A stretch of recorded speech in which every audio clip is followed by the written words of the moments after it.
ยุมาไหน มัน68 ตึงนมปานดอมมันชนำเพยชนำเนาะเพยชนำนี่ระดับพอระบบcontinuous glucose monitor มองปูมีในทาสกอร์ได้เลยนั้นเรื่องนั้น82%ธรรมดาบ้านเราเปิด10%เคยไหม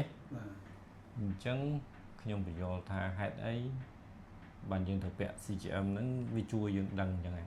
เมื่อปูจะล้อมไปผลิตนานอะไรนี่มองโซนเรามองโซนนี่ไงđã tập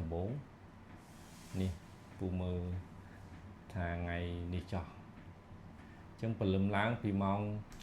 โซนเฮ้ยสกอร์บ้านในท่าเนี่ยปีเลิกปีประตอดเรื่องเต้าบ้านในท่าสกอร์เลยหมอยไปđó nè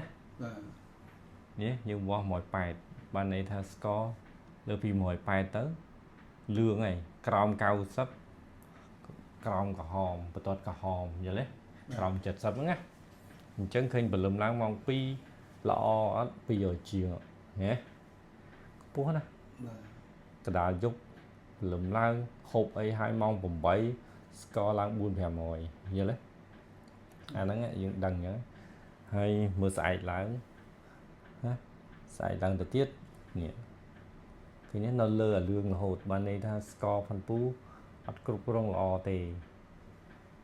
នៅកពូលភ្នំរហូតណាម៉ោង2ម៉ោង4ណាម៉ោង6ចុះបន្តិចនឹងឯងប៉ុន្តែក្រោយពីម៉ោង6ហើយមើលមានរឿងអី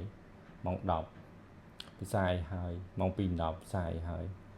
ស្ករ3-400រហូតអត់ល្អអញ្ចឹងអាហ្នឹងមិនយើងដឹងថា A1C ខ្ពស់ដូច្នេះហើយមិនយើងសេរីថ្នាំពូទៅតាមហ្នឹងយើងអាចដឹងថាក្រោយអាហារពូណាសិតតែខ្ពស់ទាំងអស់ឲ្យតែដាក់អាហារចូលខ្ពស់អាហ្នឹងមិនយើងដឹងថាត្រូវចាក់អាំងស៊ូលីនដឹងថាត្រូវលេបប្រមាណគ្រាប់ថ្នាំអីអាហ្នឹងមិនយើងសេរីបានអាហ្នឹងមិនរឿងរការពី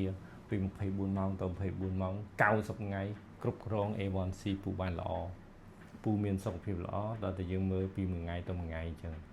ឃើញទេរាល់អាហារម៉ោង8ព្រឹកណាអាហារម៉ោង2:10ឡើងទាំងអស់300-400ជាងរហូតដូច្នេះហើយបើអ្នកទឹកនោមផ្អែមយើងត្រូវការចុច monitor យើងត្រូវការហាត់ប្រាណយើងត្រូវការប្រើថ្នាំលេបថ្នាំចាក់ទាំងអស់ហ្នឹងឯងណាពូកំពុងតែអនុវត្តរឿងទាំងអស់ហ្នឹងហើយ